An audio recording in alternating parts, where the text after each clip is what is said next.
All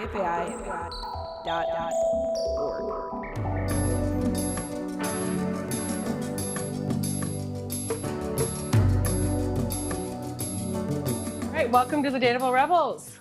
Yay. What up? Yay. Oh, you guys, it's so good to see you. It's good to be here. All right, so we got Miss Emily Colay. Thank you. She is a 44-year-old professional singer, priestess, and entrepreneur. Single for a goddamn decade. She's never tried the dating apps. She's a serial non-dater, but gets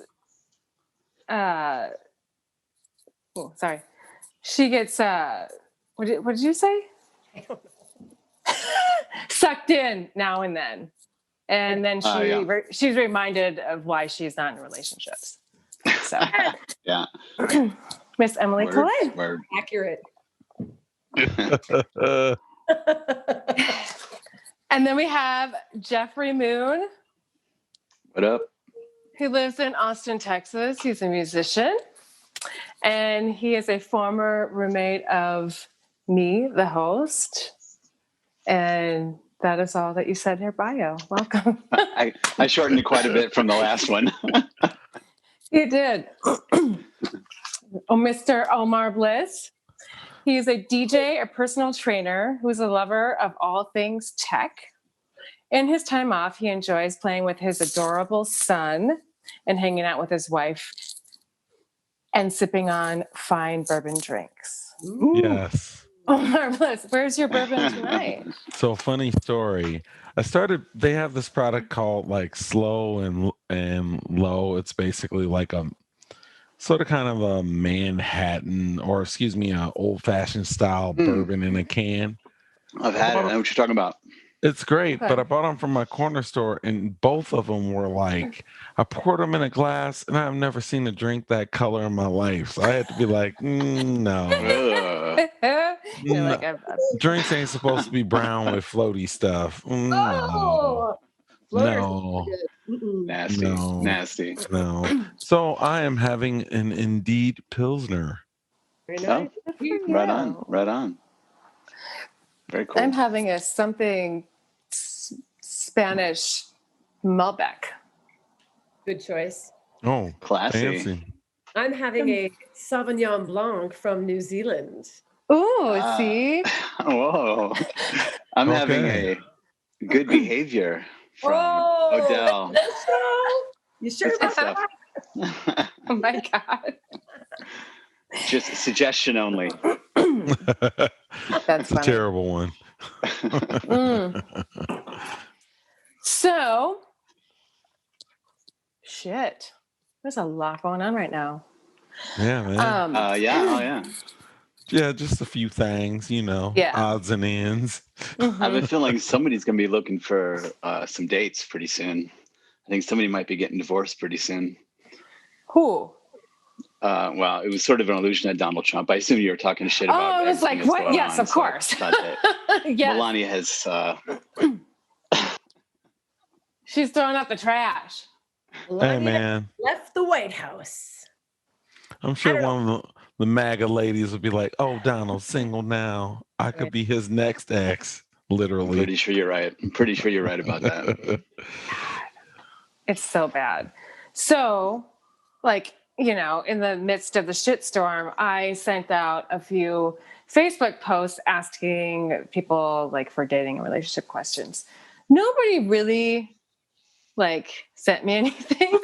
I got a few questions, and then I got a lot of questions from our dear friend Kirsten Lewis, and she's always helping out.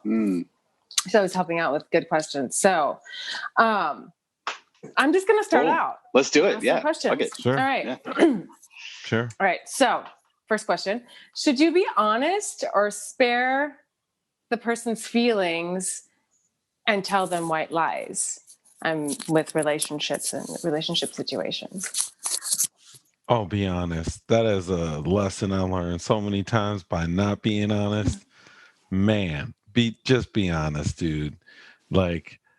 9 out of 10, someone's vibing with what you're vibing if you're just straight up with them. And if they're not, just keep it moving. But yeah, white lies turns into a whole bag of shit before you know it. You know, I think here's where I come at with the lies, whether they're white lies or they're bigger lies, because I've heard all the lies.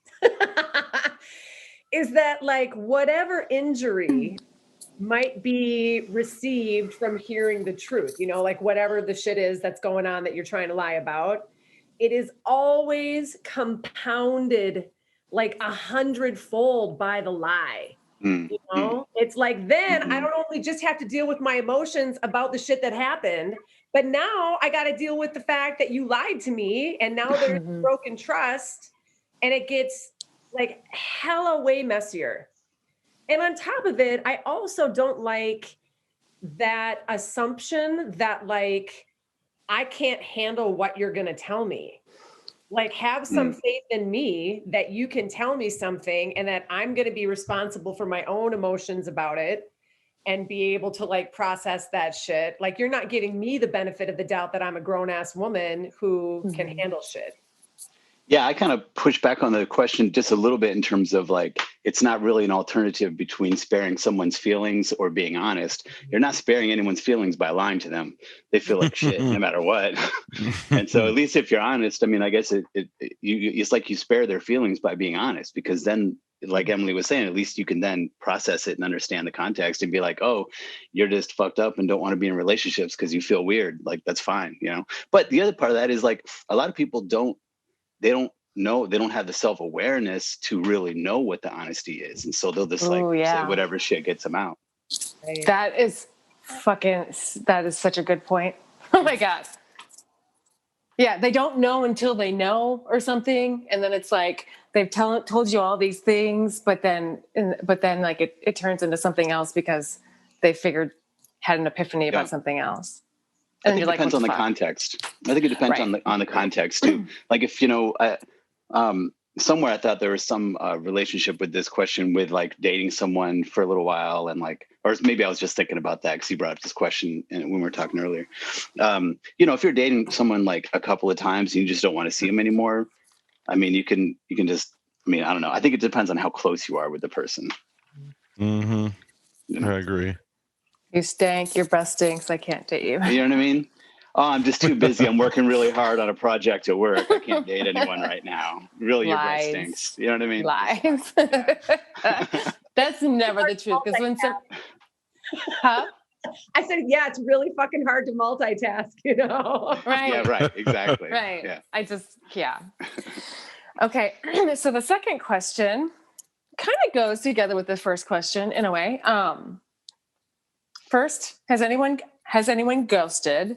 And is there a legit reason to ghost sometimes, or is it just cruel? There is a legit reason to ghost. What is it?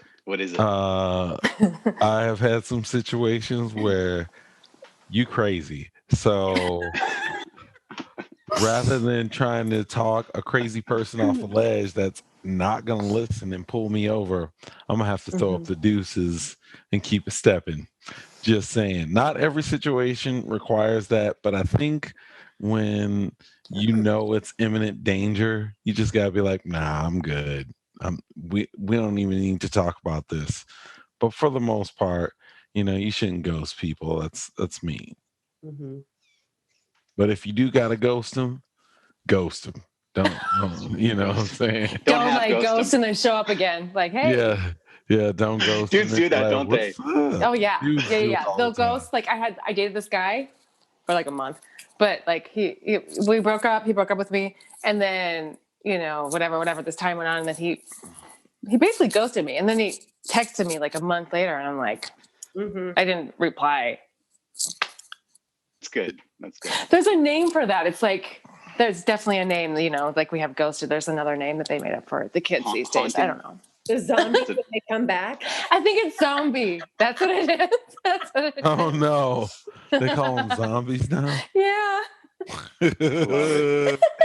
Somebody last year, actually, there was this cute young boy. I mean, he was like in his 20s. And he picked me up at Target of all places. And like the Oh my way that he God. did it had At so much Target. finesse. It was at Hey, Target Target. Boutique, baby. Yeah. It Yeah. was so much finesse Worst about it. places, man. It was like I had to give him some props, like so I went out with him and Wait. Hold on. Yeah. Hold on. How did this even happen? How did he like come on to you at Yeah. Target? I need What to know aisle this was story. it in? it I was want to know what he actually said. What was his self-checkout. approach? He was like behind me in line, and he Okay. he complimented me on my style, which I had one of my flowy skirts on, and it's summertime or whatever. I'm all gypsied out, and so I was just like, oh, thanks. And I can't remember exactly what he said, but he was noticing things, and so that was cute. And I left feeling like, oh, well, this young man hit on me. That was so fun. And then when I got into my car to like leave the parking lot, he came up in his car and kind of like crossed in front of me so that I couldn't get out. And he was just like, Did he listen, like stand out of his car with a boombox? right. But I think that he did like I think that I did kind of turn him down in the store. So then he was like, I know that you were like trying to turn me down, but I think you should just give me a chance. Like, it's okay that you're older than me or whatever. So anyway, I gave this guy a chance and we went out to eat or to have a drink or something. And bless his heart. I mean, he was very cute and very sweet. But, I'm 44 and he was like in his late 20s. And, as he's talking and everything, it was just like, oh God, he's so young, And so I just knew that that wasn't anything that I wanted to pursue. But, I didn't want to like have to tell him, like you're so immature or you're so young or, I didn't want to have to like say anything, the negative things that I was thinking or the conflicts that I was thinking. And so I did use I'm just really busy and this is why I don't date because I just have so much going on in my life.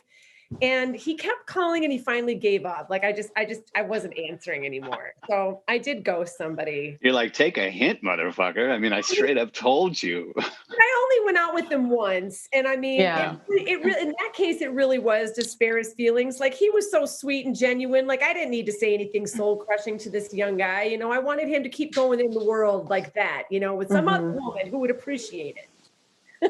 No, it's cool. No, yeah. I think that is that ghosting? Would that be considered ghosting though? Well, I don't know. Yeah, Probably not. It'd be white lies and ghosting. It'd be white. Well, to me, ghosting is just like, you're just like, ghosting is like they text you and you just disappear. You're gone. You never text back. You never say anything. It's a form of ghosting. It's not like she right away was just like, peace. No, she went out on a date with him, and after, like, part of the thing of ghosting is for a lot of people, and I know this especially from my parents.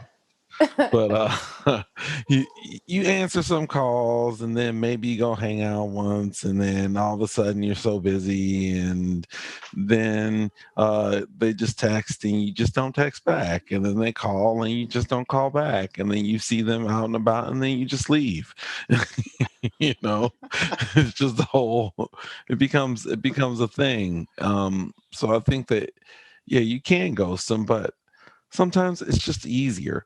Like in Emily's case, this guy would have been like, but I think you're the best and I love you, girl. And you're like, you're 20. You dog, come on, man. Come on, man. Come on, man. Yeah. It would have never, it's like, you're talking about the boombox thing. He doesn't even know what movie that's from or anything. You know what I'm saying? He doesn't even know. You know what I'm saying? Well, hey, so I'll throw this out there. I don't think 16 years is that crazy. It is when you're 20. No, she said he was 28. Is that right? Okay. Something around that, yeah. And listen, okay, so I was just going to say, I mean, I think the most successful relationship I've ever been in was with a man that was 22 years older than me. I mean, I think that was right. Honestly, like I was the most cherished in that relationship out of any of them. So I don't have an issue with age, but it was just that in meeting this young man, I could very clearly see the disparities. I mean, I'm kind of an old 44 anyway. Like, sure. Yeah, sure. I know what you mean. I think it's probably less common with younger men just because men just mature. It seems like it's slower. Like men don't really get mature until they like get older. But Yeah, I mean, but I just wanted to say anyway that like age isn't really a thing per se, but the maturity thing definitely is for sure. I think I agree with Jeff. Age isn't really the biggest thing, but if you just can't really have the same vibe or share an experience, it just sort of kind of makes it hard. So if this guy was 28 but he was really put together and was more like a 38-year-old, that would be way different, because it's not like talking to someone who doesn't get the boom box, right? If he totally knew what you were talking about, it sounds like it wouldn't make a difference, but it would. You'd be like, oh, you've seen that movie. Oh, okay. You should have asked him. That should have been the test. Women out there, ask the guy about the boombox. If they don't know it, cut it off. Man, that's gonna fail. Younger girls don't know about that boombox either. That's a fail. Yeah. For any young ladies, if you don't know what you're talking about, just Google John Cusack. Just Google boombox. Hold the boombox. What the fuck's a boombox? No, start Oh crying. my God, right? What's a boombox? Whatever. Motherfuckers are listening to cassettes again. I mean, fuck that. They know what. Right, but like, Man, people only don't know how to use a hipsters in rotary Austin. phone. I'm so confused by the cassette thing, I have to say. Like vinyl I can sort of get, even though a lot of vinyl is kind of shit. But I mean, like the cassettes thing, I'm just like, what? Why? What? Anyway. They want the experience Nostalgic. of that thing exploding on them, and then they have to take a pencil and sit there for 4 hours rewinding it. They're like trying to jam an iPhone in between there to turn it. Because that's Oh my God. Careful I now. don't have Take the a drink virus. of I that don't wine. have the virus. Do you guys remember? Okay. Do you remember making tapes? Like, I remember fucking like listening for Mariah Carey on the radio and waiting for her to be on, and then recording it and then listening to it over and over again and memorizing that fucking song. Fuck yeah. Listen, Oh my even God. that song, In Your Eyes, I remember coming home from middle school and I would turn on the public, like the cable access channel, because one day when I was flipping, I heard that song and it was like the extended version where he had, I can't think of that singer's name, but he's an African singer and he does this like really awesome improvisation. And like, I heard it one time on this cable access program. And so I literally came home from school every day watching cable access, just waiting for that song again so I could hear that guy sing. For sure. Did you know what the ever, intro like, pair song's up? going to be now? Huh? The intro What is song it? for this is going to be that. It's going to be that song now. Sorry, Jeff. I didn't mean to interrupt you. No, not at all. I was just going to say, did y'all ever pair up with a friend and like you like hit the radio station, both calling like alternately to like up the number of requests for the song so that like they'd play it? Yes and yes. Oh yeah, It works. Bonafide. It works. dude. Oh my how did you God, think I yes. got that Omaur Bliss record on the radio? Yeah, That's exactly what I did. totally. Actually, I remember doing that. Yeah. Yeah, I was like, everyone, call right now. You guys are all musicians. I love it. That's true. So are you, Farrah. You are too, Farrah. Yeah, but I haven't been for like a really long time. None of us have been for a little minute. It's been a little weird. Yeah, it's been a little weird. I mean, No. Yeah. I actually have an event next Saturday that I'll be DJing. Ooh, tell us. We need to plug it. Where? So people It's a listen. corporate event. I Oh. work. I don't work at clubs, man. Nah. Well, clubs be aren't trying to open. It's like you can't go. Clubs are now open till 10 p.m. Wait, what? Yeah. You But you can't. have to wear great big hula hoops. Wait, so you wait. can't You're go near kidding, right? anyone. Are you fucking with? You're I'm fucking actually- with me. I'm actually serious. So there, bars and restaurants are back open, but they close at 10. That does include some clubs. Oh my Bam. God. You can add this to the list of things I'm confused about. Cassette tapes and the virus being worse than it's ever been and shit reopening. Right? No one knows, man. Well, and whoever went to a club before 10? Exactly. Exactly. Now everybody. This is a new Yeah. thing now. This is a new thing. I did see somebody's Facebook story and there was like somebody clearly dancing in a club or something. And it was here in Minneapolis. And I was like, where the fuck is that? Oh, yeah. Yeah, that They're was doing it in Britain for sure. I mean, that was Okay. probably like they have these events, they call them like day parties. They're really not day parties. They go till about 10. But yeah, people go club it. And some of these Wow. is like, oh, we back, no mask necessary. I'm like, all right, B, that's cool. I'm good. I'm gonna wait. Yeah, I'm good. Yeah, I'm gonna get back to it when it's the coast is clear. So what are you gonna do, Omar? Are you gonna hazmat that shit up or what? Like behind the Oh yeah, content, yeah. or are you gonna put a big? No, I mean, since I've been in business, I have my COVID protocol, so I wear masks at every event.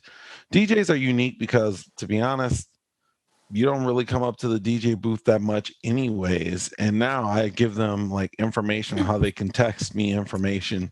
So they really don't even, it's actually, that's something that I will keep after the pandemic, just because it's so much easier just to receive a text saying, hey, play this song, instead of having some drunk person yelling your face.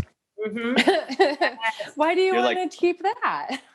Do you find you get more tips? Do you find you get more tips that way? Like, do you do it through like a Venmo account, or is that not at corporate events or weddings? Just because, Sure. like, I'm already tipped by, other folk. Yeah. If it was, if it's a, the funny thing is now I do want to start, once things open up a little bit more and they're safer. I've thought about doing not a full club, because to be up till 2 a.m. is a waste of my time, especially for that little of money. Spoken like a true dad. It's facts, big facts. I'm like, nah, dog. I gotta be home with the family. Y'all crazy. Y'all crazy with this $100 or $200 to be up all night. I'm good. Okay, you guys. Speaking of crazy. Oh yeah. Oh, that's right. We're doing something. Oh yeah. Oh fuck. We're not just hanging out here. You can just edit that out and post. No, it's fun. Like, people need to hear, like other shit going on too. It's okay. So, what are the craziest red flags you've experienced? Do you remember? Oh my god. I got red flag on red flag. I don't even think we could say. I don't even want to say, honestly. Because when we lived too together, intense. Jeff, you had a couple crazies. Oh shit, that wasn't even the craziest. Was I living there too? No. This was when me and Jeff were living together. Oh, I know what you're talking. There's a story. There's a good story. Come on. No names. No. You don't have to name any. I don't know, Omar. You can just you can just share your experience, Omar. Which one? I have a plethora of them. Most recent was probably the episode. Ooh. Yeah, that was probably most recent. Although there is one who was slightly crazier than that, who destroyed. Omar's just naming names. He's not telling the story. He's just naming the names. No. We should be careful with the names. Oh, yeah. You're correct. We can edit that out. Tell us the stories. Yeah, tell us the story. In. No names. Story. No names. All right. So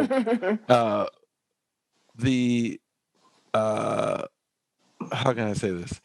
So one of them that we dated, she basically, it was Christmas, and I remember this because I left my keys in the mailbox. I was tired. I went to bed early. I said, yo, stop by after she was doing a pub crawl. And a holiday pub crawl. You already know how bad this is about to be. Yeah. So she gets in my house, and I wake up and I'm like, oh, hey. And she is destroying my room. And she's highly upset. Like, I'm talking about meltdown mode. Like, I'm thinking someone harmed her. We about to pull out the razor blades. Let's go get these fools. I'm like, what happened? What happened? She basically said, I lost my phone. And I'm like, you lost your phone? Where'd you lose it? I don't know. I'm drunk. And at that point, I was like, I'm done. I literally went back to bed. I was like, so your drunk ass lost your own phone and now you're destroying my room over it. I said, hey, first off, lay down. Don't destroy my room. We'll find you in the morning. Lo and behold, she just left it at the club. Destroyed my room. Oh, Like, that's, yeah. Like, Damn. papers tossed everywhere, covers, boots kicked over. Like, yeah. Wow. What about you, Emily?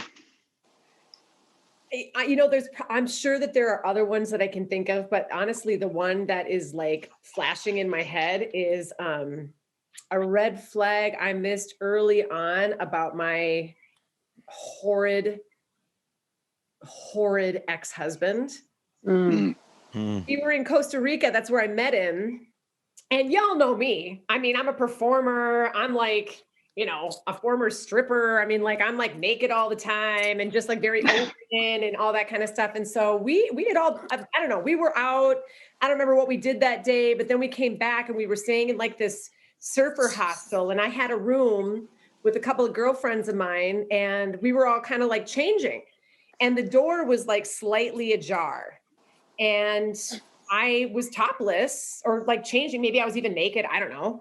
And he passed by the door and saw that I was like there naked with a slightly ajar door. And he lost his fucking shit. Whoa. Like went insane. And at the time, because I was so vulnerable and fragile and in this really not a good place in my life, I was shocked by his reaction, but like I was kind of looking at it as like, wow, like here's this guy who's like really protective of me.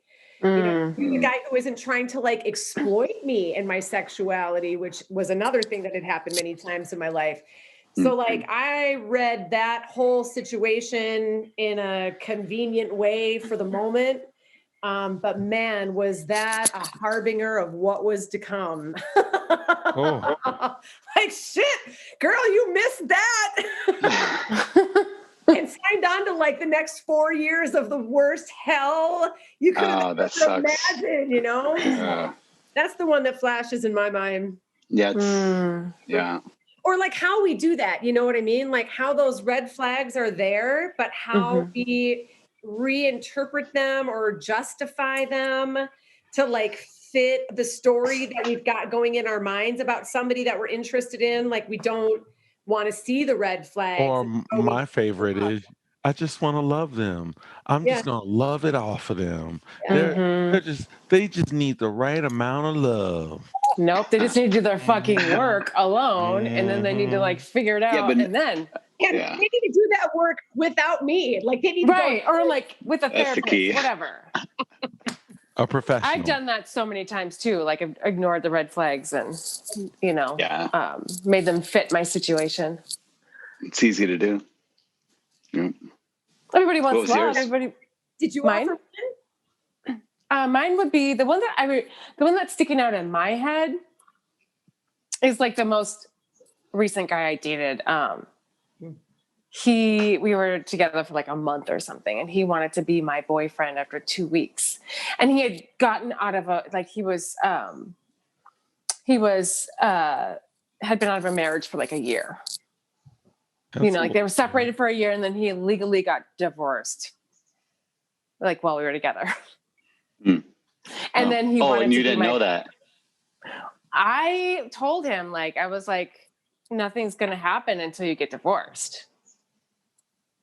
So we would go on dates, but like nothing, Was he like, cool, here's the paper, let's go? So like a napkin. It's like written on it with a crayon. I know now not to get involved with any guys that are like out of like a year, even 2 years out of divorce or whatever. No. Not they got too much. He was in like a 24-year marriage or something, or at least 20 years. Like, oh, that's rough. Yeah, you got to. Yeah, he needs some time. Anyone. You got a lot of shit to fucking like process. Yeah, big time. Yeah, but he just couldn't be alone. Some people just cannot be alone. Well, 24 years of marriage. I mean, like. I know. It's there. That shit's gonna take a long time to unravel. A long ass time. Yeah. Yeah. Okay. Hi, Nina. My Nina, my little Oh, is kitty that- poopy, my little baby. Oh, you guys remember Nina? And she would like get Of high with you course. guys. Of course. I hope for the people listening, they know exactly where Nina's at. That you. It's right here. This is my Nina. Okay. For the record, let it be known she is licking her armpits because that is where Nina is. This is like if you're listening, you're not watching. Yeah, Nina's on my arm. She was my first love kitty for 19 years. And Jeff and Omaur lived with Nina and I. She's great. And Emily also remembers Nina. I do with fondness and love. Nina was ornery, except She was for a sassy ass. Very much so. She was like, "Fuck you, you ain't my mom." Oh, here's my mom. Ow. Fuck Yeah. you too. She didn't care. She got better with age, but okay. So, do any of you have any worst or any like terrible first date stories? Oh, I got you on that, boo. Do you? I got you. So this does involve online dating because there was a period where at first I poo-pooed on it and then I was like, whatever, let's just try it. A friend of mine said, now I'm going to say this name, y'all are going to laugh at me. You should. A friend was like, yeah, I met a nice girl on Plenty of Fish. I was like, real? At the time, I was really? I think that is literally where you go to meet nice girls, right? Isn't that like a... No, sir. No, sir. Oh, okay. I'm not familiar. Fish is like not even on the list. It's not on the list anymore. This was before OkCupid and a bunch of other. It was before Tinder, when you actually went to a web browser and typed in Plenty of Fish, and then you had to type and become a member, and then you would literally use your mouse and scroll through people and click on their stories. So I met this girl, and we had been sort of kind of getting along, talking for like 2 or so weeks. Finally, I was like, well, let's meet. You seem pretty cool. You seem pretty normal. We have a good email exchange. And so she said, sure. I said, you seem pretty normal? Is that what you said to her? Yeah, man. Yeah, it's online dating. Seem pretty normal is like a compliment. Yeah, all right, fair enough. Yeah, that's a huge compliment. That's like, yo, we should see each other. You seem pretty normal. People put that in their bio line. People have called me normal. Pretty normal. Pretty normal. Pretty. So of course, end up going. We set a time for 7 p.m. I am never, ever, ever early. But today I was like a little excited. This day I was like, I'm excited. I'm going to show up 15, 20 minutes early. So I get there at 6:40, grab a drink, read.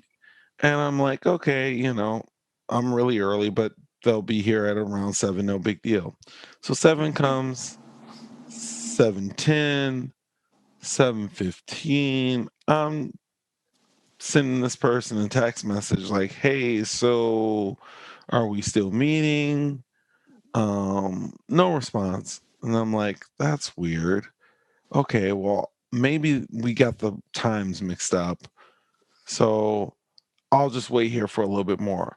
This person shows up at 7:35 looking like they just rolled out of the bed in the morning.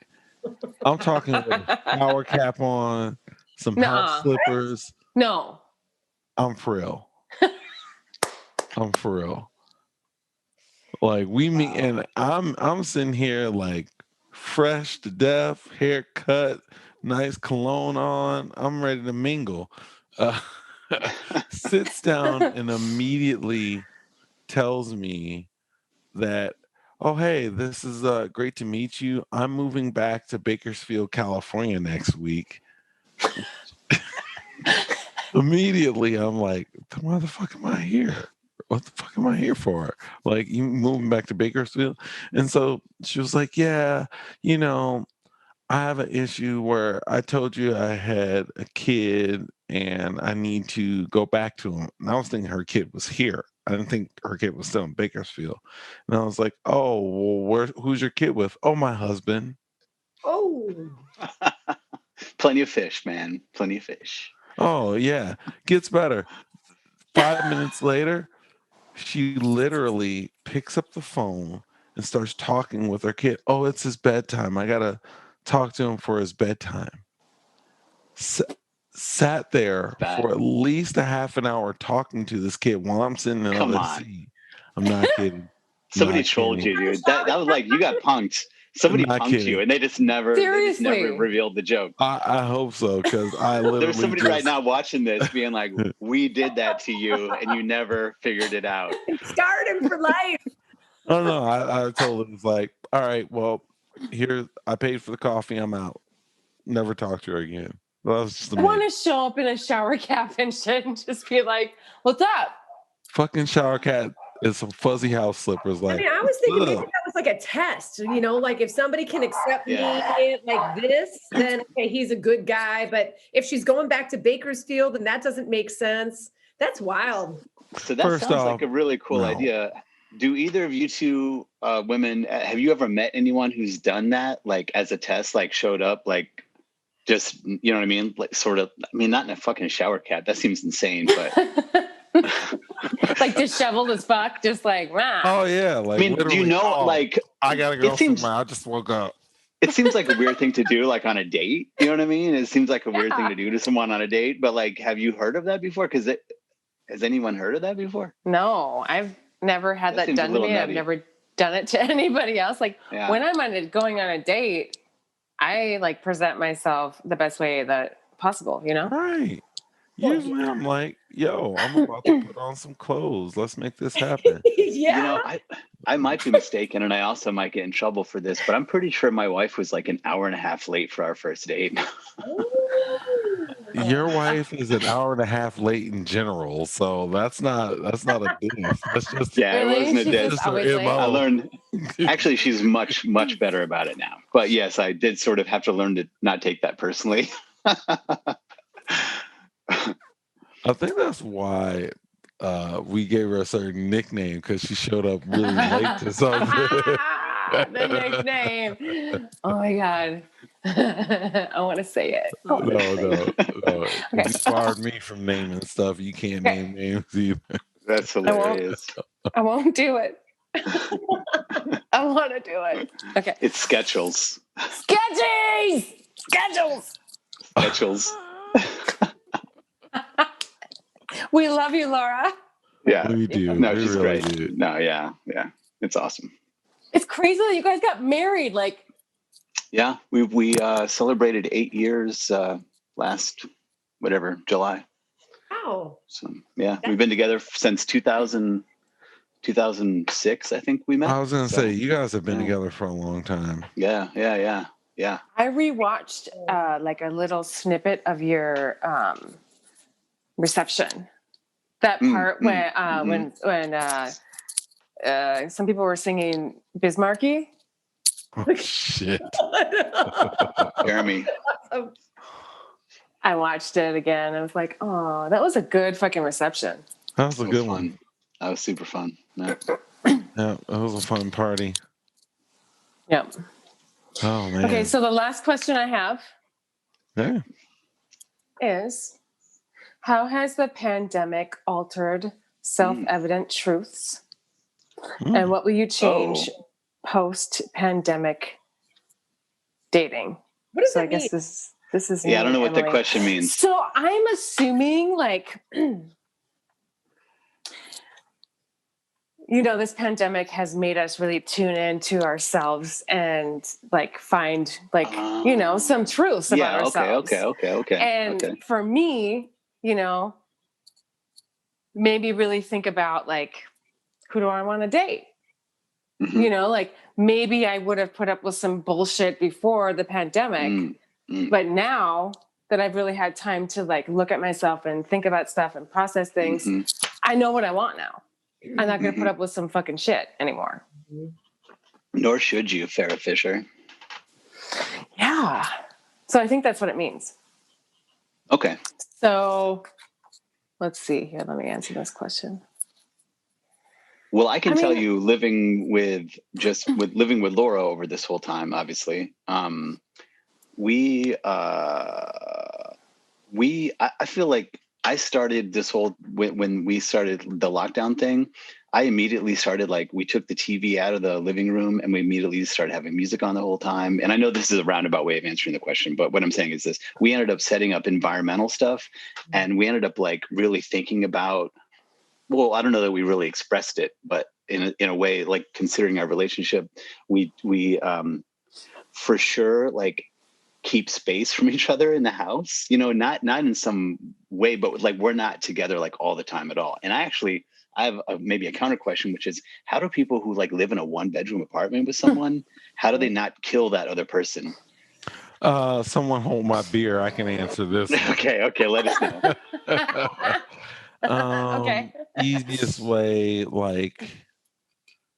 you just gotta take some time and take some breaks. And I have a job where I have had to travel and work in a gym, so it does help. But yeah, the biggest thing is, even if I, because last year I was working from home a lot more, and she was on maternity leave, and so I would take a break. She would take a break. I'd go to another part of our 1-bedroom. Well, we actually have a 1-bedroom and a den thing. So, you just find space, put some headphones on, and, try to do the best that you can. I don't think that in the pandemic, not every situation has been exactly how everyone has written out, even if things worked out much better than we anticipated. So I just think that, it's important to be honest and upfront and talk with people about how you're feeling. Some days are, let's face it, even if you are having a good week and relatively doing pretty well, I do think the outside circumstances, outside news does affect everyone. Even if you are actually doing better off than you were. For sure. Yeah, we don't fucking know if we're going to go into a civil war. Oh, we're not going to go into a civil war. I'm over here putting a bubble of protection around this whole goddamn. Yeah.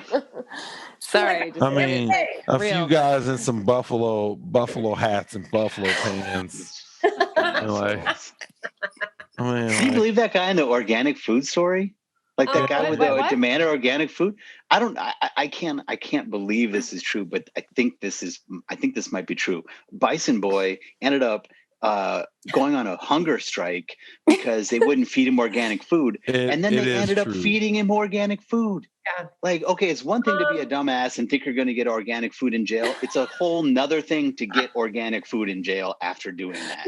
That His is so mom testified that he's got some sort of issue that if he doesn't eat organic food, he'll get violently ill, and so they accommodated this request. Well, he should try talk about fucking privilege right there, right? Wow. Okay. I wasn't gonna say it, but I'm like, no, we need to say it. That's what the whole story's about. Fucked up. Oh my God, man. Yeah, it's insane. I literally tried to overthrow the government. And by the way, is this broccoli organic? Because I break out in hives if it's not organic. I want to come back around to this question because I've got an answer that I think is going to shock you, Farrah Fisher. Okay. There.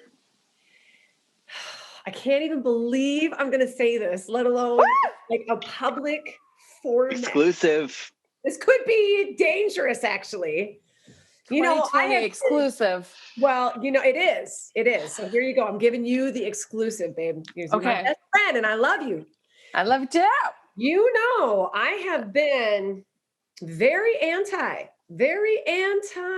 relationships for quite some time. Mm-hmm. I do not need that mess. That is some messy mess that I don't need any of it. And but I have, as Farrah read in my intro, every once in a great while, every several years, I will, like take, somebody like the young guy that took me out or whatever. I'll test the waters. Sure. And, I did that recently in a situation that didn't work out. It was a very disappointing situation, but it really did, for the first time in at least a decade, it really did open my heart in a way that my heart hasn't been opened in a long time. That's In a so good, really long That's time. I'm How so? glad. What do you mean? Which is good. Although, of course, then extremely disappointing that it didn't work out and it whatever. I'm not going to go there. But as I sit here, like, envisioning like 2021 or whatever, I mean, like all these years, my friends and people be like, okay, well, Emily, like maybe you just need to make like a prayer for love. And like, don't you want love in your life? And I've always just been like, Nah. no. Oh, that's how that works? Yeah. Like, no. But I actually at this moment, I do want love in my life. I feel like I am open to that experience, and I want to call in passion and intimacy, and I want to call in, like healthy reciprocal love. Yeah. And this is the first time that I felt this way in like a decade. And so it's a big change for me. So I do have, Right on. And I don't think that it had necessarily anything to do with the pandemic, just the timing of it all. But that would be the change in my whatever was self-evident, blah blah blah blah blah. Mm-hmm. I think that's beautiful, Em. That's great. I really do. Or it's going to be like the death of me. I know what you mean, but And sorry, I was going to say it's definitely about finding the right person, and then finding someone who's compatible and who's. I mean, it's like shooting a target in the dark or something. It's got to be pretty difficult. And somebody who wants to do the work with you too. I mean, somebody that's willing to actually. Do you want to know what I feel like? Actually, here's so fun. I'm just going to flash it because I don't want anybody to like pause this video and then like screenshot it and actually read what it says. But as I'm coming to this realization over the last couple of weeks, suddenly it's like my pheromones are out there in the ethers, because I literally had to write a list. Did you see how long that list was? You flashed it. Yep. Mm-hmm. Of men, both like former lovers and just others and some randos who like have reached out to me in the last, I'm not kidding, like less than 2 weeks, like all of a sudden being like, You made a list. I'll tell you something you're never going to find is a man making a list of the number of women that have reached out to him. Yeah, it's never happened in the history of time. I'm like over here and could count on one hand the number of men who have reached out to me in the last decade. So if all of a sudden in 2 weeks, and it was just like, well, holy shit, what's going on? So then I like had to write it down, Emily, like, it's cuffing season. It's hella cuffing. Cuffing season pandemic edition. What does that mean? It means people, like, it's winter, people are lonely, they want warmth. Yeah, cuffing season. It is. Mm-hmm. It is high cuffing season. I didn't know that was a thing. I didn't even know it is. But I mean, not that you're not fucking amazing. Well, I mean, I'm just saying, I just thought it was like, well, what's going on? Why am I getting all this attention? Like, and I had to like sit there and write it down. Like, I'm lonely, and that girl, I remember that girl. She was so much fun. Right. It'd be nice to cuff with her. That's and don't you regret it now, as I told you you would. Yes. Mm-hmm. Yes. Mm-hmm. But just know it's cuffing season. I mean, right? It's middle of January. By middle of February, the thirst is going to be at high tide. Oh, man, I got to get out here. I don't know if I can handle it. I'm not ready. I need to get the fuck out of here. I'm going to little crystalline chalice out there. I mean, you're gonna be getting calls from people you haven't talked to in 20 years. Like, so I saw a Facebook photo of you. It just reminded me of how much we used to like to make out. Want to do it again? And like, it's been 20 years. And they're not gonna say that. They're gonna say, "How are you doing? I've been thinking of you. I was thinking about getting a hold of you, but." Which basically means I've been thinking of giving you some dick. Now. Yeah. I'm so mature now. You wouldn't believe how mature I am. Let's go out and fuck. Yeah. But he won't say that. No, of course not. No. That's cynical. Even though what's funny is if guys do say that, some women might be like, sure. Yeah. Well, yeah. I mean, look, as you said, everyone needs love, man. Everyone. Well, and if you tell the truth of why you're getting a hold of somebody, I can respect that. Mm-hmm. Right. Like, hey, Okay. I might want to fuck. Mm-hmm. Or maybe I want to hang out. That's tough, like, though. no, That's seriously. a tough call. If I know, It is a I tough can call. respect that. But if you're trying to get a hold of me and you're telling me some roundabout way and trying to like ease in there and you know what I mean? Like bullshit. Now, Yeah. no, the I know what you smoothest mean. guys I've ever seen were like, so you want to get out of here? I feel like we feeling each other. And I'd be like, that's never gonna work. And then the lady's like, yeah, let's do this. And I'm like, what? Mhm. What? Mm-hmm. Because it's just, a level of, hey, if you want to do this, cool. If not, cool. Just throwing it out there, Yeah. Never been an odds player myself. I've always been fairly. I think I wait until I think the odds are pretty good. this happens when the odds are pretty good, when you already got a vibe going.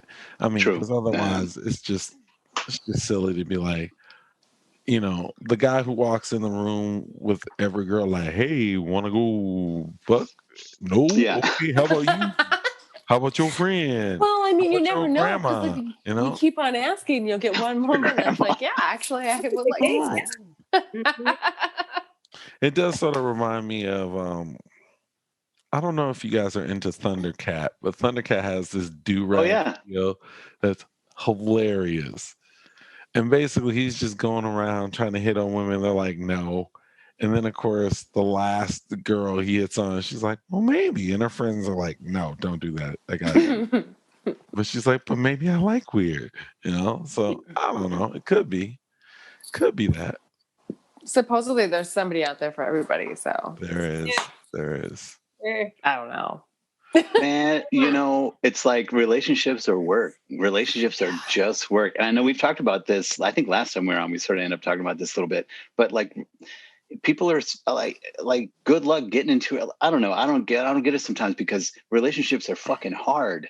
Like if you're actually with someone for a long time and you grow with them and you live with them and all that kind of stuff, this shit is hard, man. Mm-hmm. It's like I almost feel like I don't know. It's like a balance for me.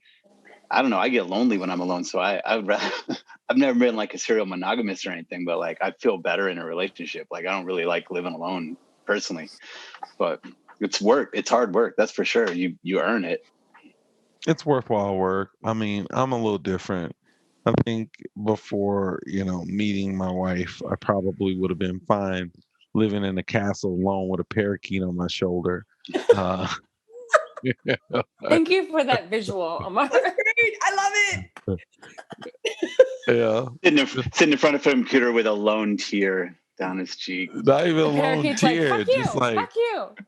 just parakeet, go fly to the windowsill. Parakeet, come back. I mean, like, it's true. Like some straight Edward Scissorhands type shit. But yeah. But I mean, I think the biggest difference is, when you have someone that really gets you, understands what you're going through, and is down for you. It's a little bit different than. It's so hard to find that though. It is, but Sorry. how I found it was I wasn't looking for it. I was just gonna say I never looked. I was like, nope, I don't want. I was running away from it. I was like, get me out, get me the fuck out of here. No, ma'am, I'm good. I'm hella good, and that's when it happens. And it's usually never like, you can't try and trick the system by being like, I'm pretending, wink, wink, that I'm not into this, wink, wink. No, it's usually you're absolutely not into it. I don't care. I want to do my own thing. And it just happens. Well, I'll tell you, that's exactly where I have been for a very, very long time. And so when this recent situation came up, that was actually with like a very, very long-term friend. And I normally never date friends, never date in my friend circle. Like I'll date out of the Why not? country. I don't know. I don't know. I just never have been. I just never did. I never have. And so when this situation came, that was exactly what I thought, Omaur. It was like, because that's what everybody says, right? It's like Right. it's expected. And like it's, oftentimes with somebody that is already in your world, and you just like never like looked at them that way. And so it was like all of that. And I was like, well, dang, man, I think this is a thing. And unfortunately it wasn't a thing, I guess. But it's all right. It's all right. Your girl just, I think maybe, had to have that heart opening experience to realize maybe that. that, That could be it. that I can, I can still like tap into these feelings, and I can still, despite all the bullshit that I've been recovering from, like I can still be in that open-hearted space and trust and love and, all of that stuff. So I don't know. I'm still reflecting on it. It's all pretty fresh, but interesting. It is really interesting. In dealing with this shit. Right. I think Omar's going to be out. I can. Yeah. Yeah. Baby. I got to report for duty. Clock in. Love you. Thank you so much. Thank you guys. Emily, good to see you. Jeff, good to talk with you. Farrah, always a pleasure. Somehow you keep looking younger and younger every time I see you. Farrah. You sure you don't hang upside down and sleep at night? I think so. She's doing something. Something's going on. Something. I'll see you guys. Love It's you. not sex. Love you too. I'll see you. Bye, honey. Later, Holmes. So, is there any last things you guys want to talk about? I'm tipsy. I'm getting a little bit. I actually wanted to go back to that question about the first date. Okay. Thing. What was the question again? It was like the worst first date experience. So, what was your worst first date? Mm-hmm. So, okay, there were a few things that came to mind. And so one of them is a general note. Because I have been on too many first dates with dudes who do not shut the fuck up. Oh, yeah. They don't stop fucking talking about themselves. And I'm over here like, I don't know. I think that like I'm a pretty cool woman who's got a very rich, unique life story and like things to offer, whatever. And like being on a date with somebody that doesn't ask you a single question about yourself. Remember, Farrah, how I mentioned in a post recently that I was like making these rules about if people want to date me? That was rule number one. Rule number one. I got to find it. Okay. Here's rule number one. I've got 4 so far. I'm still working on it. But rule number one is when you come over, ask me. Oh my God. Ask me something you're dying to know about me. And if you're not dying to know something about me, don't come over at all. Motherfucker. Like, why am I on a date with you if you're not trying to like figure out who I am? Right. And it's pretty like you're not trying to trying to get to know you. Well, then it's pretty clear that they just, if they don't really want to get to know me, that they just want a little something else. They want to know the kitty cat.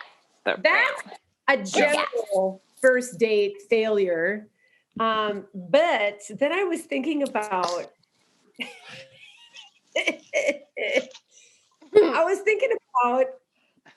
somebody that we know was one of my long-term boyfriends from way back when, and he's still like a brother to me. I know who you're talking about. Okay. And so you got to wait, child.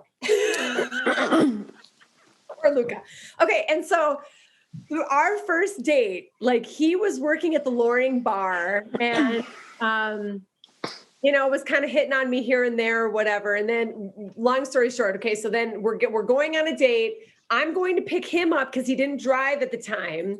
And when I go in, like, he has me come in and I'm sitting in his room or whatever. And we're talking and all of a sudden, without even knowing what was going on, I'm sitting on this chair and he stands on this chair with his No, with his dick in your face.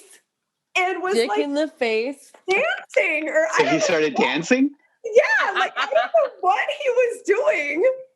Why have I never tried this? God, it's like only my imagination would I ever do Jeff, anything it's like because that. you're a different person than this person. You're a No, but I different mean- person. It's true, Okay. but I have to tell you, it worked. We never made it out of the house. We never went on the date. I know. I would have to Oh my say, I can God. only say that I would react this way. I don't know because I've never been in this situation, but I would have to say I'd probably laugh my ass off. I think now I would. Of course, I was in my like mid-20s. I don't know why it was acceptable to me in that moment, but it was, and I went with it, and it actually was a really funny, fun night. It was kind of like a funny thing. It wasn't like an offensive thing. I don't know. Yeah, I was gonna say, like, what's unacceptable about that? I mean, it's fucking weird. I mean, it's like not what you would expect on a first date at all, but it's not unacceptable per se. It was just very unique, and it was funny, and I don't know. Yeah. So that was a weird first date thing for sure. I wish I had like some memorable, crazy first date stories, but I don't. I don't have a crazy one. I just have a really dumb one, which is just like I got set up on a blind date with someone. I was in some like professional training thing, and like a woman I had met there, she's like, "Oh, you should meet my friend. You should go on a date with my friend or whatever," and it seemed all right. And she was just, it sucked. I mean, there's nothing wrong with her. She was fine. It was just such a non-fit. It was just like we were two totally different people. Like, and so I don't really have any good first date stories because I just, yeah. Well, I have one other one that came to mind, and it was this dentist that took me out on a date. And I met him, I think I met him in the strip club or through the strip club or something like that. It was That's always going to be that's a good place to meet first dates. I mean, that era, And so anyway, I go out on this date, and he takes me to the Oceanair, and he knew the chef. Okay, so like prior to the date, he sold crank to the chef. Oh, well, whatever happened, but we had a conversation. You know what? I think actually we met at that. What was that nightclub called? Epic? Epic? Was that like that? Yeah. With like a second floor? Yeah. Okay, so I think that's where we actually met. And in that conversation, we were talking about food because we're foodies, and like he found out all of my preferences and things. Then he asked me out on a date. We went on a date at the Oceanair, and he arranged with the chef. The chef created this meal that was around all of my favorite foods. Dude, that's awesome. Okay, that was awesome. I know. And I was like really enjoying it. But. And then I knew it. And then, okay. And so then it was like time to go or whatever. And I had no intentions of going home with this person on the first date. And literally we're like in the parking garage or lot or whatever it was. And he accosted me because he felt like, because he went to such extremes to give me this date, this dream date, that I owed him. Wow. And he was very aggressive and even like verbally abusive about it. Like when I was like, I wasn't even rejecting him. I was just like not going home with him on the first date. And it was an ugly scene at the end of it. So that was another thing that was like, really weird. How did you get yourself out of it? You know, I don't remember, but I do remember feeling, I remember feeling like I was in danger. I remember he was that aggressive that I felt like I was in danger. And I think that it was like, I took off for my car, and it was just like as fast as I could get into my car and lock the doors. He was that aggressive about it. Yeah. Do either of you two carry, this is taking it into a different conversation, but do either of you two carry like self-defensive sort of weapons when you go on dates with people that you don't know or anything? I'm kind of curious about that. This is some scary shit because I watch Dateline and I watch 2020 and I watch these fucking shows about these people that, women mostly, that meet men on dating apps and they get killed. Okay. Saying that, I hardly ever meet men from dating apps. It's very rare. And if I do, it'll be like during the daytime in public. I will not drink with them. Smart. I will not go, like at nighttime and drink with them, not go whatever, all the things. But I do have mace. I need to get a fucking gun for real. Yeah. I mean, why not? I have a siren song thing. Well, I mean, we could have an offline talk about the gun thing. Yeah, we'll talk about the gun thing later. Yeah. But I'm not opposed to guns by any means, but like having one anyway. Yeah, mace. I have mace, and I know some martial arts. So I know some like self-defense, which I think is really good for everybody. Yes. Yeah. I never have. And I've only ever walked down the street with my keys between my fingers or whatever, you know what I mean? Totally done that. Yeah. That's like the most self-defense that I've ever had. And I openly acknowledge that I've lived a life that I put myself in so many potentially dangerous situations. And I have also, been a victim of a lot of different kinds of trauma around that as well. But, many situations could have been a lot worse or whatever. Right. And now I just don't really date. So it's kind of a non-issue at this point, but it's weird. But it is something that we have to think about. And I think the self-defense thing is really important. Like the situation Emily was just saying, like, that's scary. Like to be in a parking garage or something with somebody who's being super aggressive like that. Yeah. I have a story, if I may share. Yes. Of course. And then we should probably wrap it up. So I was 18 and I wanted to be an actress, and I was modeling at the time for John and Nathan with Vision. And so I had these pictures, whatever. So I brought them with me to LA. I went with my friend Heather to LA, and we went to Hollywood, and we met this guy somewhere. I forgot, like at a club or something. And I was obsessed with Leonardo DiCaprio at the time. I was like, I want to meet him, Well, who wasn't? Yeah. Yeah. And so he's like, well, come to my house. And because he was an agent, and I didn't know everybody was an agent in LA, mind you. Like, I'm fucking young. So we go to his house in Beverly Hills. It's a nice house. It's like super, just stale. Like there's hardly any furniture. It's empty. One of his best friends lives out in the guest house. So my friend goes and has dinner with his friend down the hill. I'm alone in this house with this guy that I don't fucking know. Okay. And so, like I show him my pictures or whatever, and he's like, okay. And then we go to this room, and he's on this bed, and he's like, okay, play this love scene with me. And I'm like, I don't want to. Like, I don't feel comfortable. So then I go and sit on this chair, and there's E! Entertainment Television playing. And so because I won't play this love scene with him, he stands in front of me and he's jacking off in front of me. And I'm just like, I'm looking through him watching E! Television, just like thinking like, oh my God, wow. This is fucking crazy. At the same time, simultaneously thinking like this could be a lot worse. He didn't touch me at all. It's fucked up. It's all fucked up. Yeah. But like, he didn't touch me. Yeah. He finished doing whatever he was, doing his thing. And then he left his house. So I'm there alone. It wasn't his house. It was his house. No, it wasn't. My friend calls me.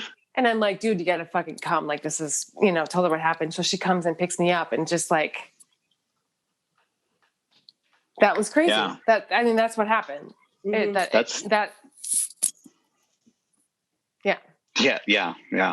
I am lucky that nothing else happened, that he didn't try anything on me. It's fucked up to even say that, but like. No, fuck. I mean, and a lot of people have a lot worse stories. I hope that, and it seems to me, and y'all can correct me if I'm wrong about this, it seems that women in today's era and in the modern era have a much better sense of like, I don't know, and maybe I'm completely wrong about that, but it seems like women are just much less tolerant of being treated poorly. Is that right? Or is that wrong? Oh yeah, like it's changed. I mean, because the Me Too movement has happened. Like, you know what I mean? Like things are being acknowledged now. Yeah, right. We're not. I think, What's that, Em? I think the younger generations are definitely having very different experiences than we have. I'm noticing that generational rift because I teach girls. I'm with girls who are those ages, like, tween teens and beyond, and those relationships endure. And first of all, like even in like middle school and high school, they seem less promiscuous than we were back in that age, and less kind of, I mean, nowadays, like the kids are, I don't know. I mean, they're more social. Addicted to video games? Well, yeah, I think that there's just like, they've got it's like a whole other sphere that they're in. And so, and I think that those boundaries are much more clear than they were when we were growing up and when we were in our young adulthood and everything. I mean, I've got some very similar stories, Farrah Fisher. Yeah. And, like, and, yeah, I mean, we grew up in a different time. I mean, basically, it's just like, a lot has happened since then. And so the kids coming up now, they're like, they're when the media is a lot different. I feel like the sexual content in shows, like if you ever go back and watch like an 80s television show, or like, it's like, it is so hypersexual at all times. It's like so crazy. And I remember seeing it back then when I was a kid, but it didn't really I just thought that's how kind of life was. And I feel like it fed into all the shit we're talking about. Yeah. Yeah. It's really different now. Agreed. Well, that's good. I'm glad it's different personally. I'm glad because I've got 2 nieces and a nephew, and I've got 2 best friends who both have daughters, and a son, and so yeah, I'm glad. I'm glad for the younger generation, for sure. I mean, I'm glad for the changes that's happening too, for sure. And I mean, I don't know. I mean, I don't know. I'm just sitting there like thinking about the disparity between the generations, and how, because our experiences are so different, there's also then that gap about like trying to like understand each other. Like I'm seeing that happening too, where the younger generation, it's like they are so, their convictions are in such a different place that they don't really understand, kind of like the generations before them, and like what we've gone through that have led to them being this kind of empowered and stuff. So I'm also seeing this other element of that where, like that younger kind of like call out culture thing, for us older gals, it's like, well, I don't know if I'm expressing this the right way, but I don't know. I'm really grateful for the changes that are happening. And I feel like, there's also some grave disparities in understanding, like how far we've come, what this journey has been throughout the generations. And I think I think in a way that's good, because they will make progress based on what they think the context is in. So in a way, you don't want the younger generation to take on the burden that you've already carried for them. No. You want them to go forward. So yeah, I hear what you're saying. And also I think that that's maybe a good thing. I totally see that. I totally get that. I guess that I've been experiencing situations where that younger generation is very like castigating, you know what I mean? Like they're very judging and shameful of the generations that came before them, and not really understanding the context that like you were talking about with the 80s shows, wherever, like they don't get the context of like what we grew up in. Like what was socially acceptable, what was normalized, and what we were taught. Navigating. That's kind of what I meant. But I do totally. What you said. That's a great point. Great show, Farrah Fisher. Love this show. I am tipsy now, and I just really can't talk anymore. That's what. I mean, I killed like that much of a bottle of wine. I'm like, it's only 7:30, and I've still got to like feed my kid and like do all this stuff. All right. Water. That's this is called good behavior, because it's only got like 4% alcohol in it. So it's a session beer. Yeah. You guys, I love you guys so much. And I just like, Fuck. We love you It's too. it's good to see my friends. Mhm. It's good to see you too. And Jeff, And Emily, I'm coming. I was going to say, Emily, it's good to spend more time talking with you because I've known you and we've got really good friends in common, but I don't know that I've ever really sat down and spent a lot of time talking with you. So No, we it's cool. haven't. It's cool to talk with you. Yeah. It is. I mean, I was actually just going to say, like, Farrah, I wish this was happening like every week. This is like such a fun thing. This is like a great check-in with peoples and having cocktails. It's But that hard to maybe is- get. It's hard to get people all at the same Yeah. time on the same day, though. Like it's harder than you know.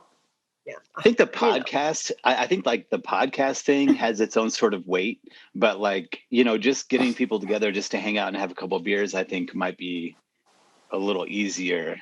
I think knowing that or I'll speak for myself, knowing that I'm going to be on a recorded podcast, like I need to say something that like makes some sense to somebody. So it's a little different than just like cracking a couple of beers with friends or something. Yeah. But it's kind of like, for me, it's kind of in the middle of that.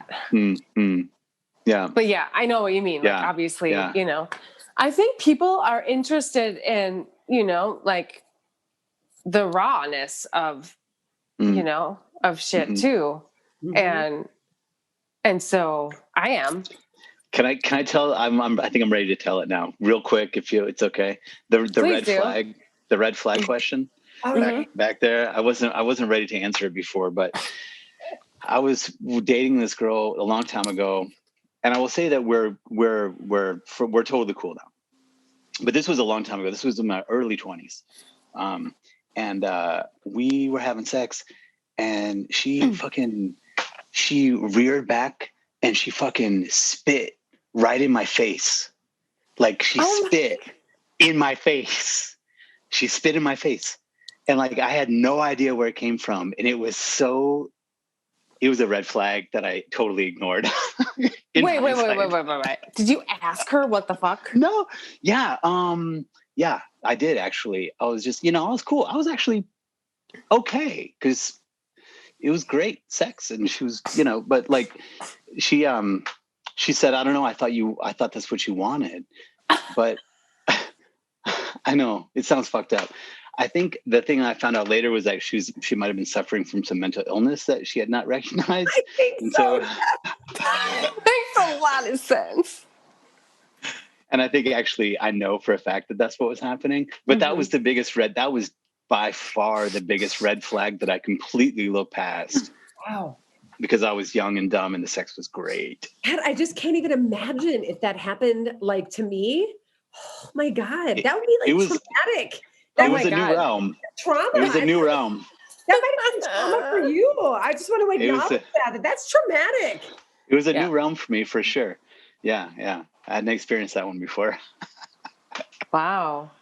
It was okay though. I mean, no, it was really weird. But I didn't look. I never felt like I'm not. I didn't like feel in danger of my life. Like y'all are telling stories about you felt in danger. Like I never felt in danger. Like it's not. It was just weird. Yeah, it is weird. Anyway, I can say I've never had anyone. flag. Yeah, that's a big one. That's a big Blew one. right past it. Just dated her for another 2 years after that. It was fucking horrible. Yeah. It like wrecked me as a person. It drove me from the city I lived in. Like, but in the end of the day, at the end, it was like I learned a lot. That sex must have been Really good sex. That's what I'm saying. That's the good sex is when it's all fucking crazy. Great. Is when it's all fucking crazy. Yeah, we know That's where this. they get you. We know this. I know. Yeah. Sex is evil. Everyone, don't have sex. I know. That should really be like that, like for the abstinence preaching. It's like, okay, let's get real about why we're advocating for abstinence. Let me get real with y'all children, okay? Because let me tell you what actually happens in these situations.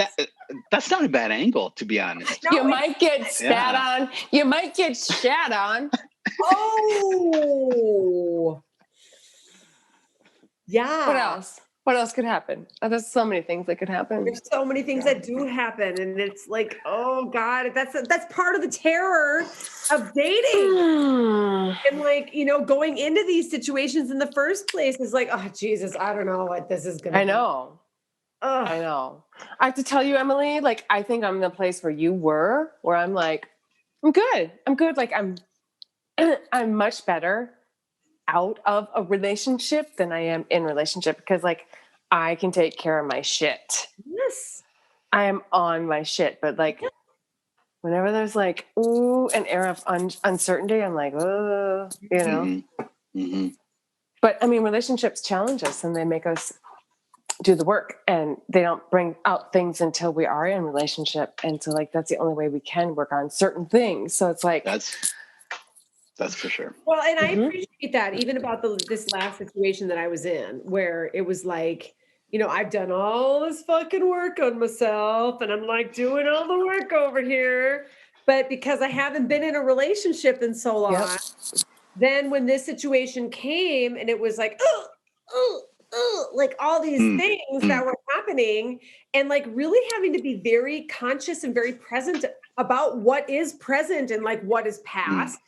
And like really, like navigating those worlds or whatever, which I feel like I actually did. I think, I mean, I won't, I'll have to wait until time has passed to really be able to reflect on it like accurately or more accurately. But I mean, I feel like I've been doing that with good consciousness. But certainly it's like, oh, these are things that I haven't had to deal with. I don't know what these feelings are. And, Yeah. So I get it that like, the relationships are bringing up those other parts of ourselves that need to be healed. And, we can't do that work until we're partnered with other people. And like, but the person's got to be a part of it, though. The other person's got to be a part of it, which is fucking difficult when you have a society of like people who aren't taught emotional maturity and like I don't know, like when's the last time you saw like growing up, like us in our generation, Gen X or whatever, none of the TV shows we watched modeled like good relationships. I mean, maybe I'm wrong about that. Maybe like Cosby Show. Cosby Show. Right? You know what I mean? Cosby Show. Like that was great fucking show. Great fucking show. And maybe a couple others, but by and large, like there were like 70s swingers, like all of the shit that we saw growing up. And then those people grew up, and it's hard to say whether or not they learned anything different from their parents or friends or whatever. And so you've got a whole fleet of fucking adults that have no emotional maturity or no capacity or tools to go into a relationship and learn and have some sense of center. And that's fucking America. Like, I don't know. We got some work to do. Well, and it's like also this culture that values individualism. You know what I mean? Where it's like all about like, you being the winner and like you getting the best. Right. And, like, I mean? It's all about like what you can do. And it's not about that community, and it's not about these relationships, and it's not about how we relate to each other as a whole.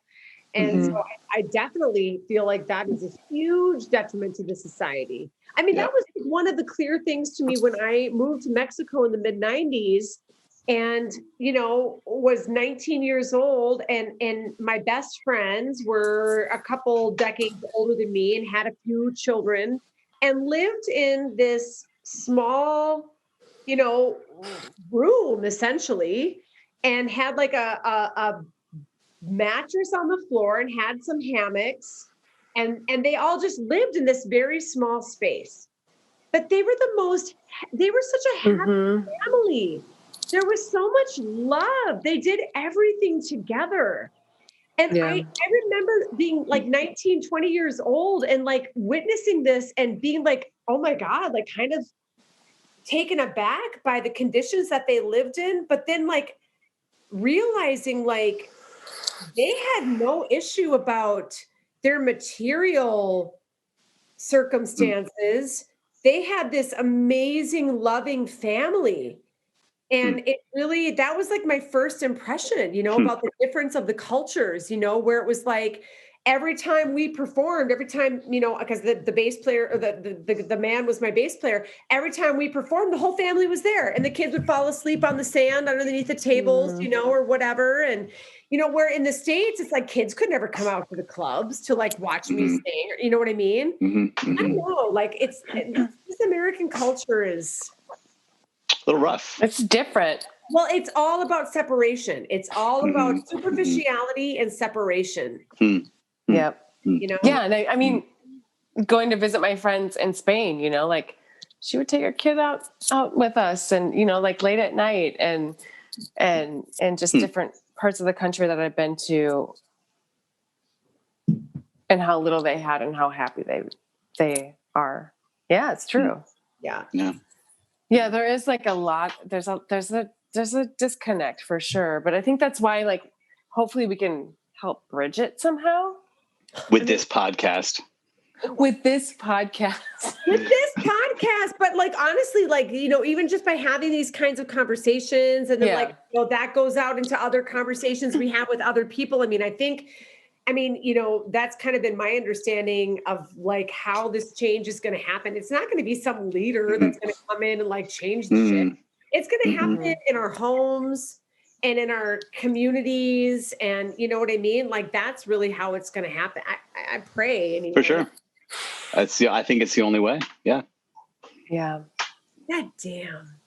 I know. I feel so blessed actually to have like, you know, the communities, like how have I been so lucky that my path has always led me towards these communities that are people who have this kind of expanded consciousness and awareness, and we can have these kind of conversations. And I mean, I feel really lucky in that way. So bless you both and bless us all. And For sure.